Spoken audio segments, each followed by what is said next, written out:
contentos de estar en tu casa, vernos los rostros entre nosotros, saludarnos, Señor. Pero sobre todo, Padre, lo que nos regocija es verte en medio nuestro, Señor, con tus manifestaciones de amor y de gracia y misericordia. Y con la promesa, Señor, de bendecirnos, Señor, como sueles hacerlo, en particular cuando te honramos a ti, te dedicamos honor, gloria, rendimos culto, Señor, a tu Hijo, nuestro Salvador, Cristo Jesús, cuando proclamamos y anunciamos la verdad del Evangelio, de tu palabra santa y eterna, Señor. Queremos pedirte que bendigas este tiempo de forma particular y lo hagas, Señor, bendiciendo cada uno de mis oyentes y dándome la unción necesaria, Señor, para poder exponer tu palabra en una manera idónea, Señor. Te ruego, Padre, tu bendición y todo lo hacemos, Señor, en el nombre de Cristo Jesús. Amén. Pueden sentarse, mis hermanos. El texto de esta mañana es donde nos quedamos la semana pasada en Lucas capítulo 3. Lucas capítulo 3, vamos a leer los primeros versículos de Lucas capítulo 3, desde el 1 hasta el 18. Y vamos entonces a analizar un poquito esta predicación de Juan el Bautista. La predicación de Juan el Bautista, ¿verdad? Lucas capítulo 3. ¿Tienen sus Biblias? ¿Los niños tienen sus Biblias también? Bueno que tengan sus Biblias siempre para que se vayan acostumbrando. Lucas capítulo 3. Esta noche vamos a tener a nuestro hermano Eddie Jesús Gil, trayéndonos, como diría el hermano Wilson, un poderoso mensaje. Hermano Wilson, ¿dónde tú estás? Amén. Amén, ¿verdad? De la palabra del Señor. Yo no me lo pierdo. Les recomiendo que ustedes no se lo pierdan tampoco, a las 6:30. Ahora vamos a tener este mensaje sobre la predicación de Juan el Bautista. Dice, lo tienen ya, capítulo 3. Lucas capítulo 3. En el año 15 del imperio de Tiberio César, siendo gobernadores de Judea Poncio Pilato y Herodes, tetrarca de Galilea, y su hermano Felipe, tetrarca de Iturea y de la provincia de Traconite, y Lisanias, tetrarca de Abilinia, y siendo sumos sacerdotes Anás y Caifás, vino palabra de Dios a Juan, hijo de Zacarías, en el desierto. Y él fue por toda la región contigua al Jordán, predicando el bautismo de arrepentimiento para perdón de pecados, como está escrito en el libro de las palabras del profeta Isaías, que dice, voz que clama en el desierto, preparad el camino del Señor, enderezad sus sendas, todo valle se rellenará, y se bajará todo monte y collado, los caminos torcidos serán enderezados y los caminos ásperos allanados, y verá toda carne la salvación de Dios. Y decía a las multitudes que salían para ser bautizadas por él, oh generación de víboras, ¿quién os enseñó a huir de la ira venidera?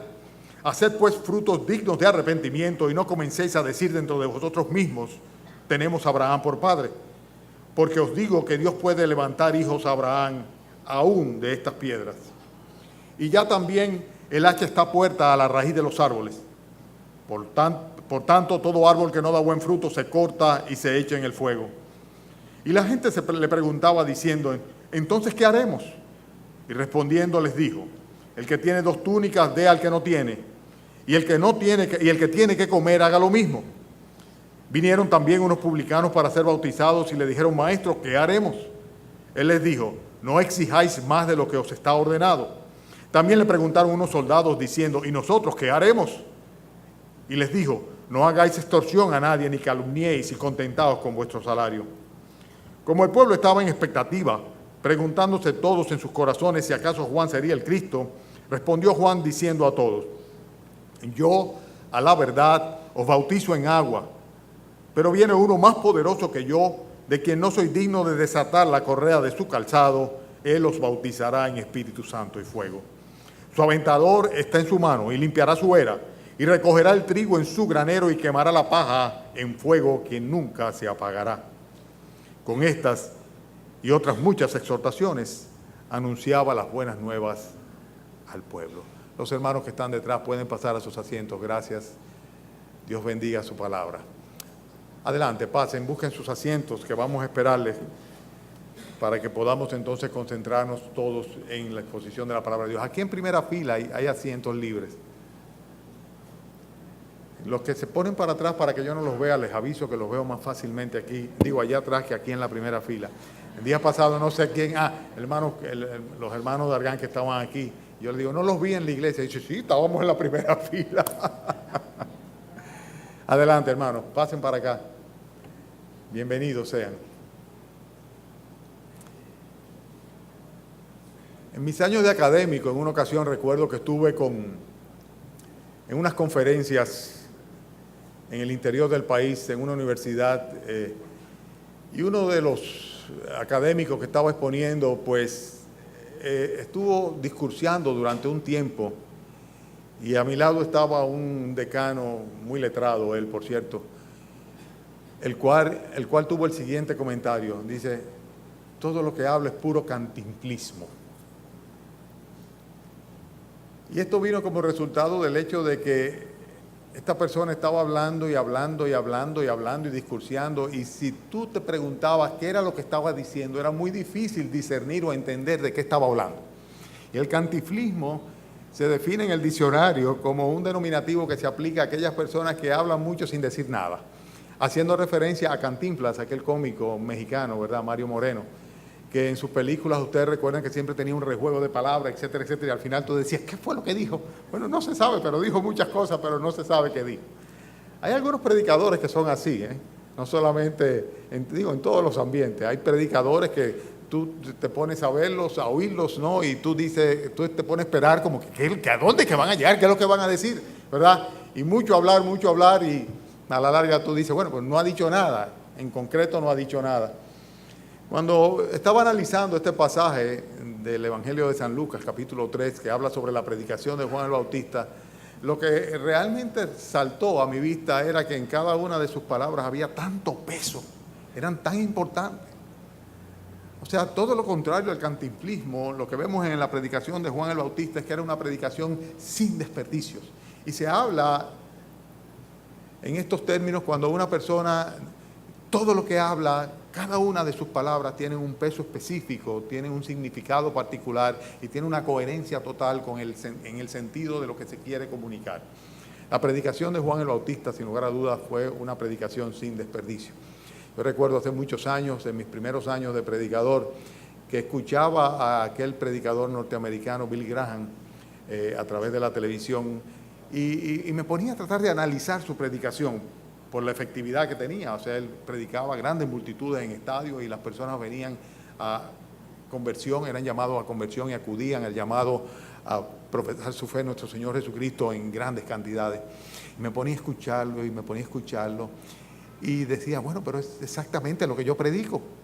Es exactamente lo que yo predico. O sea, ¿por qué tiene tantos resultados? Y a mí me da tanto trabajo, ¿verdad?, ver los resultados de mi predicación. Realmente estaba completamente fuera de perspectiva, porque no dependía exactamente de la predicación o de las palabras, sino del poder de Dios. Pero sin embargo, si había una cosa que llamaba mi atención era el hecho de que predicaba pura y simplemente el Evangelio. El Evangelio. Juan el Bautista acá tiene una predicación sin ningún tipo de desperdicios. Y fíjense que tiene tres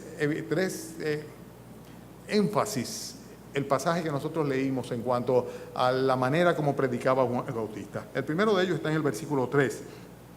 Y dice el texto acá, que él fue por toda la región contigua al Jordán, predicando. ¿Qué predicaba? Dice, el bautismo del arrepentimiento para perdón de pecado.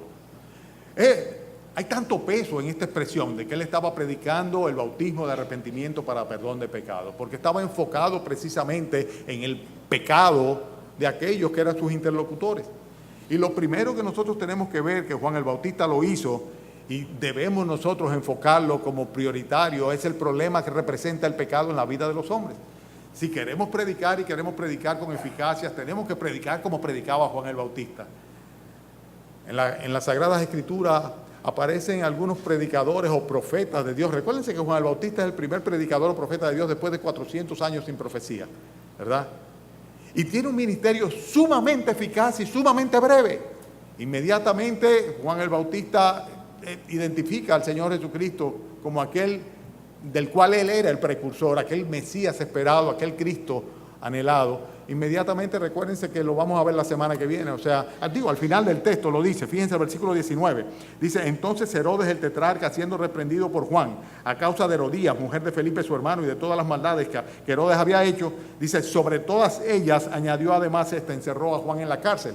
Encierra a Juan en la cárcel, ya Juan no puede seguir predicando y luego de eso lo manda a decapitar. O sea que el ministerio de Juan el Bautista es sumamente corto, pero sumamente eficaz. Y él lo que hizo fue venir delante del Señor señalándole a la nación de Israel, aquella que se sentía completamente justa por causa de su religión monoteísta, por su confianza en el único Dios, anunciándole cuál era su pecado. Porque el pecado es el gran problema, es el gran impedimento, lo que realmente sale de nosotros y se convierta en el tóxico fundamental de nuestra alma. El problema del pecado es muy sencillo. El pecado sale de nuestros corazones, dice la Escritura. Dice, contamina nuestros corazones, revirtiéndose sobre nuestros propios corazones. El texto lo dice muy claro. En Mateo capítulo 7, el Señor Jesucristo en el versículo 20 dice que lo que sale del hombre es lo que contamina al hombre.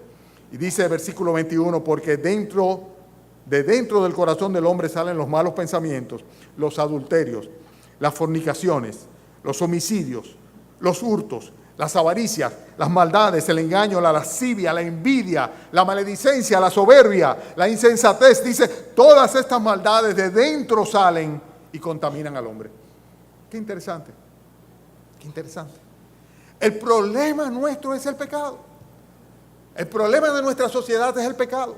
El problema por el cual nosotros todos los días cuando abrimos la primera plana vemos crímenes horribles que se están sucediendo uno tras otro es el corazón de los hombres que está cargado de pecado, contaminado por el pecado. Y Juan el Bautista se enfocó claramente desde el principio en que había un problema en el hombre que era necesario que se salvase. Y por eso él predicaba el bautismo para perdón, el bautismo del arrepentimiento para perdón de pecado. El pecado entró en el mundo desde Adán. Y el pecado trajo consecuencias terribles. Pero sobre todo el pecado contagia. Y contagia al mismo que emite el pecado. Y en la medida que los años van pasando, el pecador es todavía mayormente contaminado por su propia naturaleza pecaminosa. Si bien sabemos nosotros que una vez ha entrado el pecado en el mundo, el pecado a cada uno de nosotros nos condena, nos separa de Dios, por cuanto todos nosotros hemos pecado y estamos destituidos de la gloria de Dios. Pero hermanos, si nosotros queremos predicar como predicaba Juan, tenemos que enfocarnos en la realidad de que el problema, el gran impedimento, lo que separa a Dios del hombre, o más bien lo que separa al hombre de Dios, es el pecado que está en el corazón del hombre, que radica en el corazón del hombre. No hacemos absolutamente nada con predicar o anunciar las bondades de nuestro Dios, proclamar las promesas de Él, la oferta de Él, si no nos enfocamos primeramente, como lo hizo Juan el Bautista, en el problema del pecado, que por cuanto todos los hombres hemos pecado, estamos completamente destituidos de la gloria de Dios. Ni tú ni yo tenemos ninguna posibilidad de entrar en la vida eterna por causa de nuestro pecado.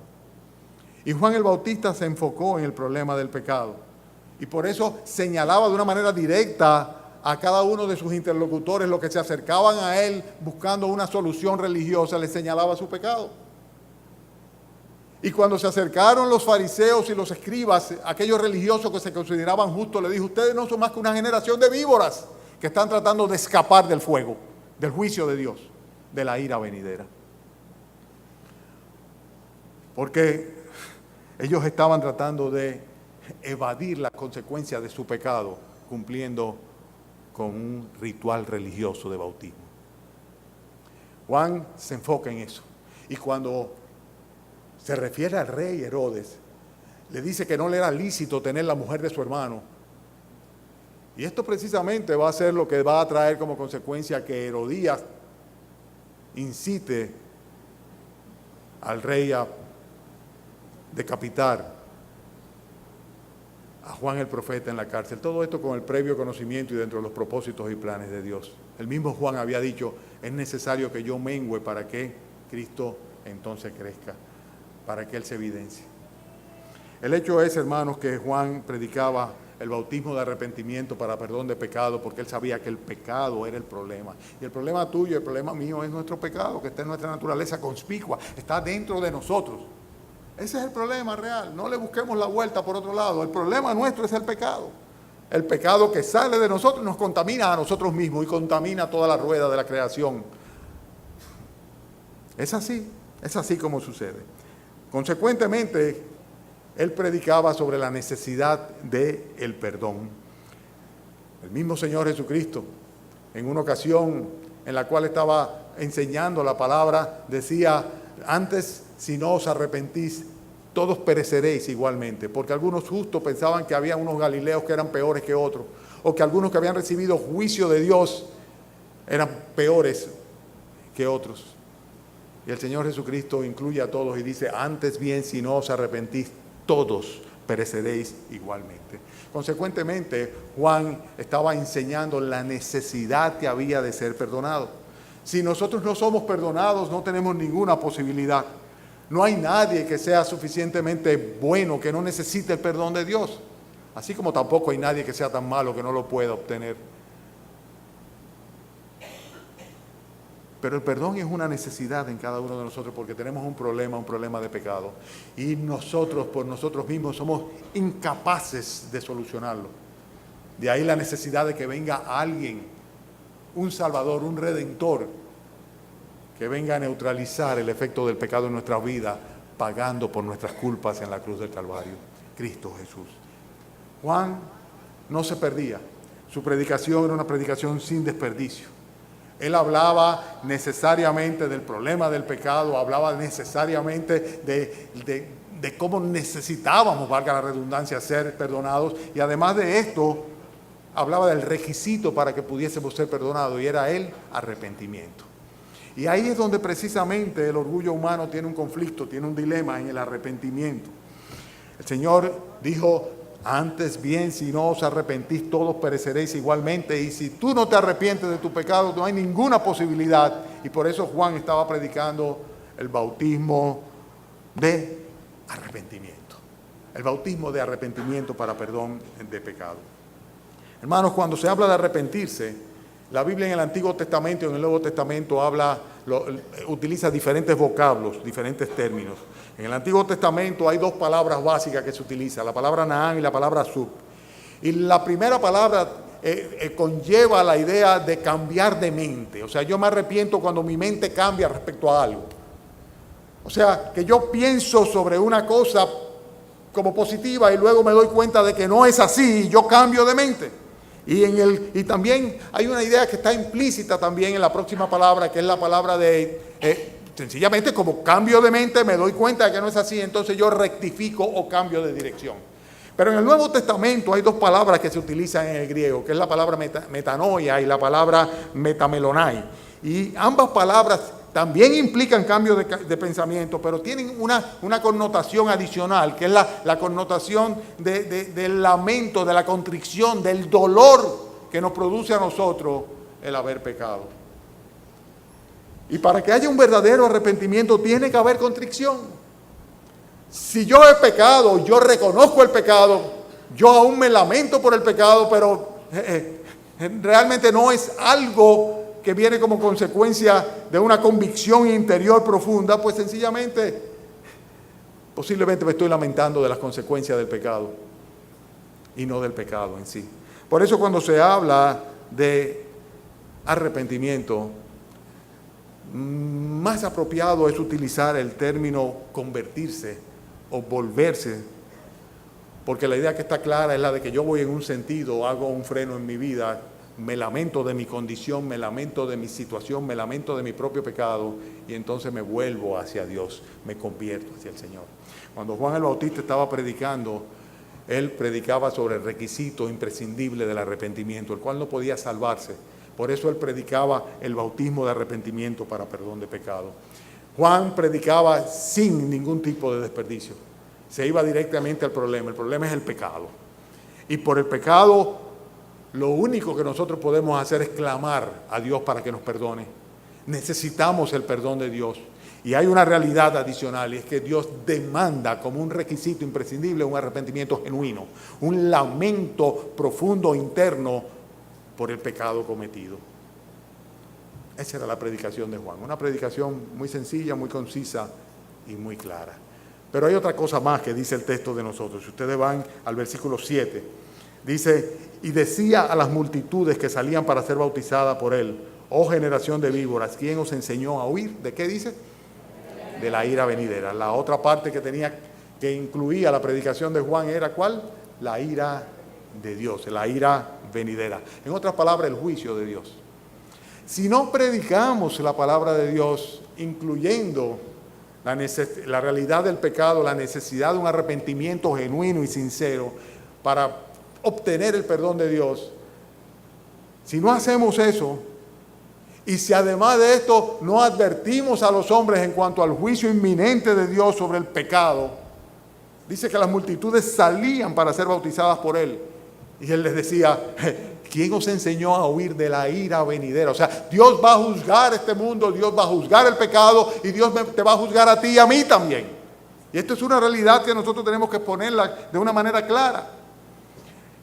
En el libro de Romanos capítulo 2, cuando se habla de la culpabilidad universal, tanto de judíos como gentiles, de todos los seres humanos, la Escritura dice de una manera muy clara que nosotros no podemos ignorar el justo juicio de Dios y que la benignidad de Dios lo que debe guiarnos a nosotros es al arrepentimiento genuino. Pero sin embargo los hombres con su dureza y con su corazón no arrepentido lo que hacen es atesorar ira para el día de la ira y del justo juicio de Dios, el cual pagará cada uno conforme a sus obras. Consecuentemente, parte de la predicación fundamental, sin desperdicio, de Juan el Bautista incluía la realidad del juicio de Dios. Dios no va a pasar por alto ni tu pecado ni mi pecado. Es un mensaje sencillo, un mensaje preciso, un mensaje contundente. Pero esto va acompañado de la advertencia que él hacía en el versículo 8, cuando le dice, haced pues frutos dignos de arrepentimiento y no comencéis a decir, tenemos a Abraham por padre. ¿Por qué? Porque muchas personas son capaces de identificar su pecado, la necesidad de perdón que tienen, son capaces perfectamente bien de reconocer el hecho de que Dios habrá de juzgar en su condición de Dios justo el pecado de ellos, pero sin embargo lo que hacen es acudir a la religión, porque piensan que cumpliendo con una serie de preceptos, con una serie de normas, ellos pueden resolver sus problemas por ellos mismos. Y era precisamente la actitud soberbia que tenían los judíos. Los judíos, no obstante, acudían a Juan en el desierto, que estaba predicando el arrepentimiento para perdón de pecado. No venían en actitud de arrepentimiento, sino que venían en la actitud de ver cómo ellos podían cumplir con el ritual del bautismo, el cual Juan estaba introduciendo acá, y que no era algo nuevo para los judíos, porque ellos lo utilizaban regularmente cuando los gentiles se convertían en prosélitos del judaísmo. Entonces ellos le aplicaban un bautismo de inmersión. Pero sin embargo los judíos nunca se bautizaban y estaban aceptando bautizarse con tal de introducirse luego de 400 años sin mensaje bíblico dentro de lo que se estaba predicando, lo que estaba predicando aquel hombre que identificaban como un mensajero de Dios. Pero la religión es completamente inútil. Juan dice, haced pues frutos dignos de arrepentimiento. Y cuando habla de frutos dignos de arrepentimiento, está hablando de que el arrepentimiento se evidencia. Se evidencia. Uno de los problemas que tienen las campañas evangelísticas es esa. O aquellos predicadores que son insistentes en el llamado a conversión, que provocan que muchas personas hagan falsas profesiones de fe.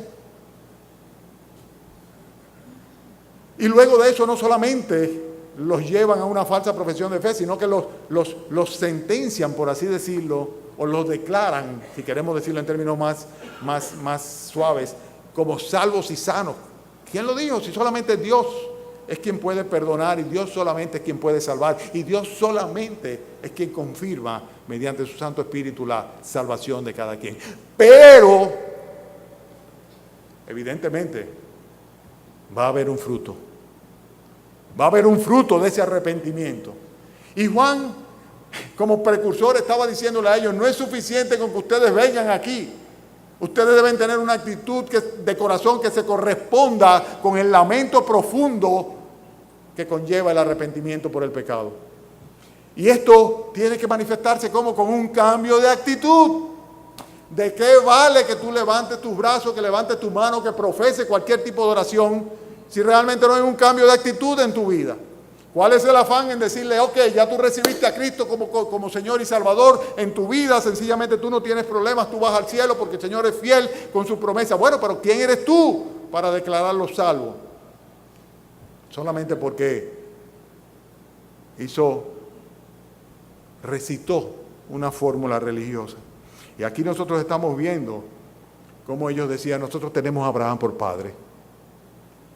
En otras palabras, nosotros somos parte del pueblo de Dios. Nosotros somos de la religión de Abraham, de la religión de los judíos. Y la predicación de Juan dice, Dios puede levantar hijos a Abraham aún de estas piedras. No es imposible para Dios. Dios puede hacer que las piedras se conviertan en hijas de Abraham. Un absurdo parecería, pero realmente estaba enfatizando el absurdo que era pretender escudarse, respaldarse o apoyarse en la religión, cuando realmente lo que tenía que evidenciar una actitud de arrepentimiento, una actitud de arrepentimiento. Dios espera, no que delante de los hombres, sino que delante de Él nosotros tengamos la actitud correcta frente a nuestro pecado. Si nosotros somos tolerantes con nuestro propio pecado, si no tenemos contrición, si no nos apena el haberle ofendido, haberle herido, el ser consistente pecando una vez y otra vez, si no hay un arrepentimiento genuino en nosotros, estamos defraudando a Dios y nuestra religión se convierte en inútil, sea la que sea, completamente en inútil. Y por eso Juan el Bautista, que predicaba sin desperdicio, declaraba el juicio de Dios, hablaba de la ira venidera, hablaba de la inutilidad de la religión y hablaba también del hecho de que Dios mismo es quien finalmente estaba haciendo una limpieza de su era a través del envío del Mesías, nuestro Señor Jesucristo. Y cuando habla de la era de Dios, está hablando del pueblo de Israel, pero está hablando también del mundo completo, terreno de Dios. Y menciona aquí de una manera muy clara la actitud del Señor con un aventador en la mano, tomando con ese tenedor inmenso el trigo, tirándolo hacia arriba de manera de que la paja vaya cayendo aparte del grano de trigo, para separar el trigo de la paja y en consecuencia hacer un acopio de su trigo, de los suyos, de los verdaderos, pero coger la paja y sencillamente llevarla a un lugar donde se quemara. Y es lo que está diciendo aquí en el versículo 17, su aventador está en su mano, limpiará su era, recogerá el trigo en su granero y quemará la paja en fuego que nunca se apagará. Y yo enfatizo aquí el su aventador en su mano recogerá su trigo y lo pondrá en su propio granero. En otras palabras, Dios se va a ocupar necesariamente de hacer juicio sobre nosotros y separar los que son suyos de los que son puramente paja. Y estamos hablando de los que tienen un corazón transformado, cuyos pecados han sido perdonados, a aquellos que lo que hacen es profesar pura y simplemente una religión, sin un genuino arrepentimiento, como lo estaban haciendo aquellos a los cuales él llamaba generación de víboras, quien os enseñó a huir de la ira venidera. La predicación de Juan es una predicación concisa. Si ustedes esperaban que yo les dijera algo más de lo que dice el texto, no lo voy a hacer. No lo hago nunca y no lo voy a hacer hoy tampoco. Pero qué importante, qué eficaz. Las multitudes acudían a Juan y él no iba a decirle cosas bonitas. No era un espectáculo, no era un lugar cómodo, era en el desierto, en una zona completamente inhóspita. A ver un hombre que no era atractivo en absoluto, que no estaba cubierto con vestiduras delicadas. Pero que cuando abría la boca, su predicación era una predicación sin desperdicio, precisa, aludiendo a las necesidades reales de aquellos religiosos y aquellos impíos e incrédulos, los cuales debían cambiar de actitud respecto a Dios, como una premisa fundamental para poder recibir del Señor el perdón de sus pecados. Y Juan es claro en esto. El Señor habría de limpiar su era y consecuentemente lo que debíamos hacer era cambiar de actitud. Fíjense qué interesante que todos los grupos que le estaban escuchando frente a la predicación de Juan tenían la misma reacción. ¿Qué haremos? Versículo 10, y la gente le preguntaba diciendo, entonces, ¿qué haremos? ¿Qué haremos? Yo quisiera tener la unción de Juan, que cada vez que predicara la palabra y le escuchara un inconverso, se preguntase, ¿y entonces qué hago? Qué bendición cuando evangelizando en términos personales o individuales, le llevamos a una persona a este punto en el cual él dice, entonces ¿qué hago? Como aquel carcelero, ¿qué debo hacer para tener la vida eterna? ¡Qué bendición!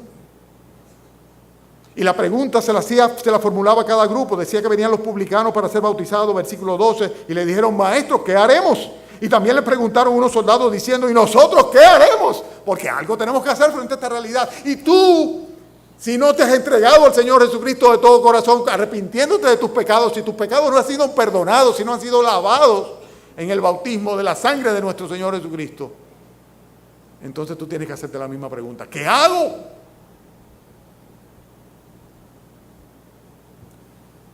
Y no permitirte que te pase por al lado el mensaje.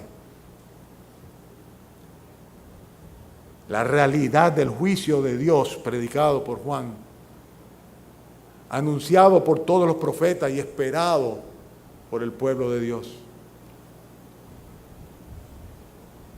El día de la ira, de la manifestación del justo juicio de Dios, de la cual seremos librados todos y cada uno de los que no hemos sido puestos para ira, sino para alcanzar misericordia y salvación por medio de nuestro Señor Jesucristo. El creyente no tiene miedo de que venga el juicio de Dios. El creyente anhela que se manifieste ese día, porque sabe que no va a estar aquí, sino que va a estar con el Señor, en su presencia previamente llevado por Él. Hermanos, Juan tenía una predicación sin desperdicio.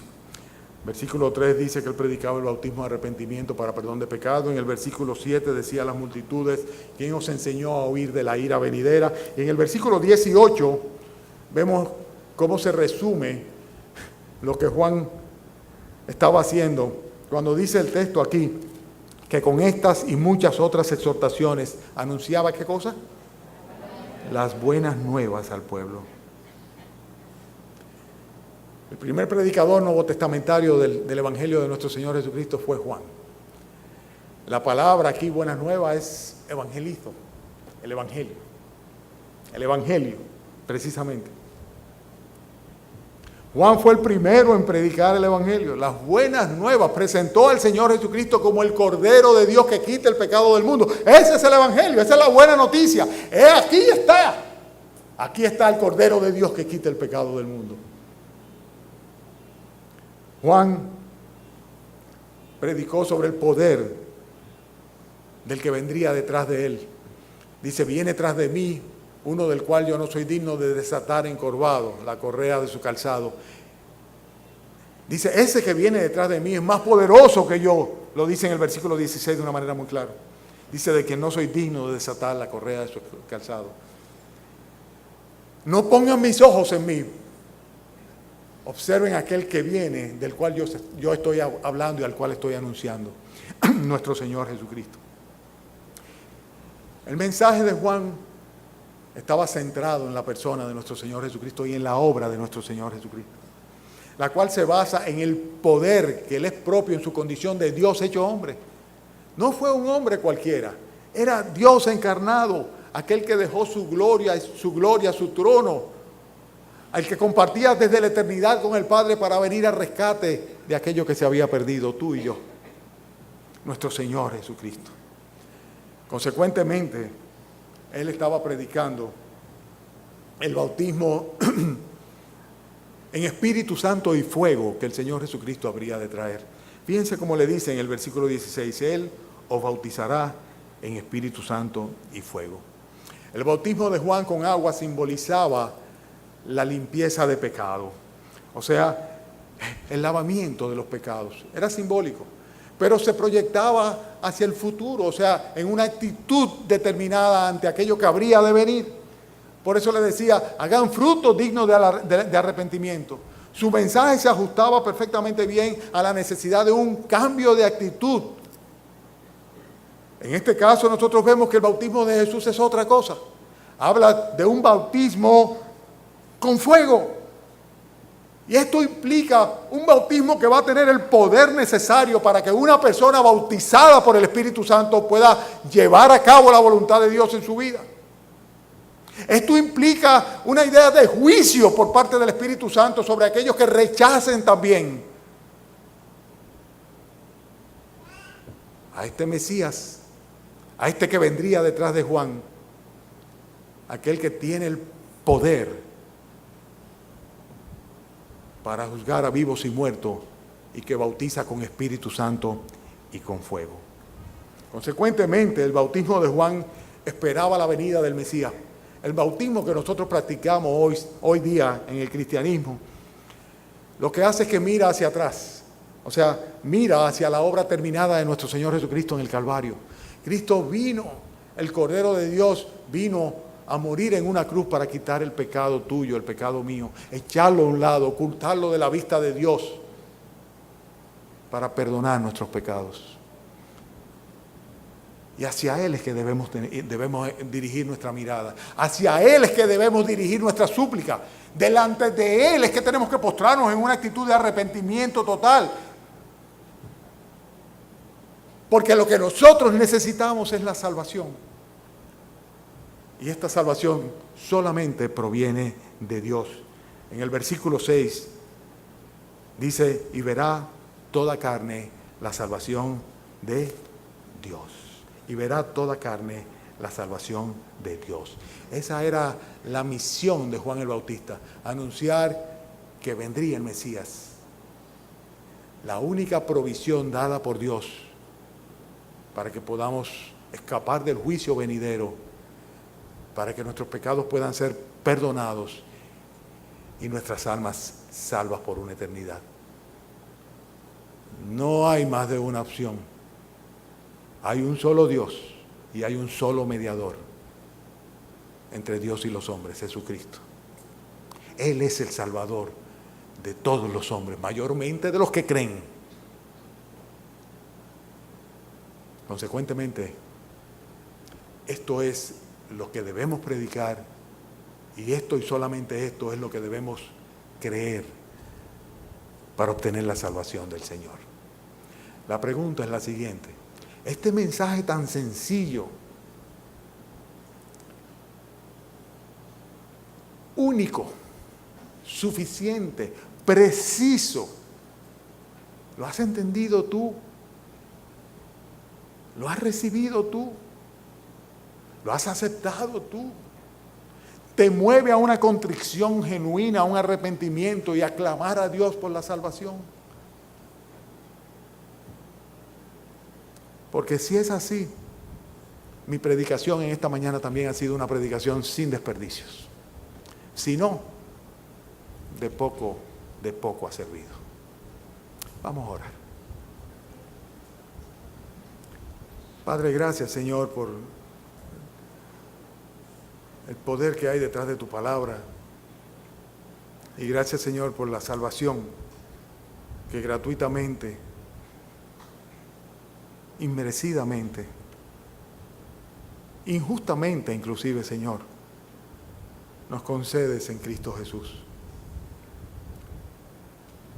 Oh, te ruego, Señor, que tú permitas que por tu Santo Espíritu y tu poder en esta mañana algunos sean salvos, Señor. Mira entre nosotros los que están solamente en pos de una religión. Pero mira más que esto, aquellos que están realmente, genuinamente, de corazón queriendo cambiar para ti. Que tienen la actitud correcta, Señor. cuya presencia aquí es un fruto de arrepentimiento, Señor. Y ten misericordia de sus almas, Señor. Nos produce gozo, Señor, a nosotros también como a los ángeles del cielo cuando un pecador se arrepiente. Y te suplicamos, Señor, que en esta mañana tengas a bien. Que tengas a bien, Señor, aclarar los ojos del entendimiento de aquellos religiosos entre nosotros, para que ya no sean más religiosos, para que no se parezcan a las víboras, Señor, tratando de escapar de la ira venidera, sino que en verdad, Señor, y de todo corazón, arrepentidos de sus pecados, reciban el regalo de la vida eterna. Te suplicamos estas cosas en el nombre del Señor Jesucristo. Amén.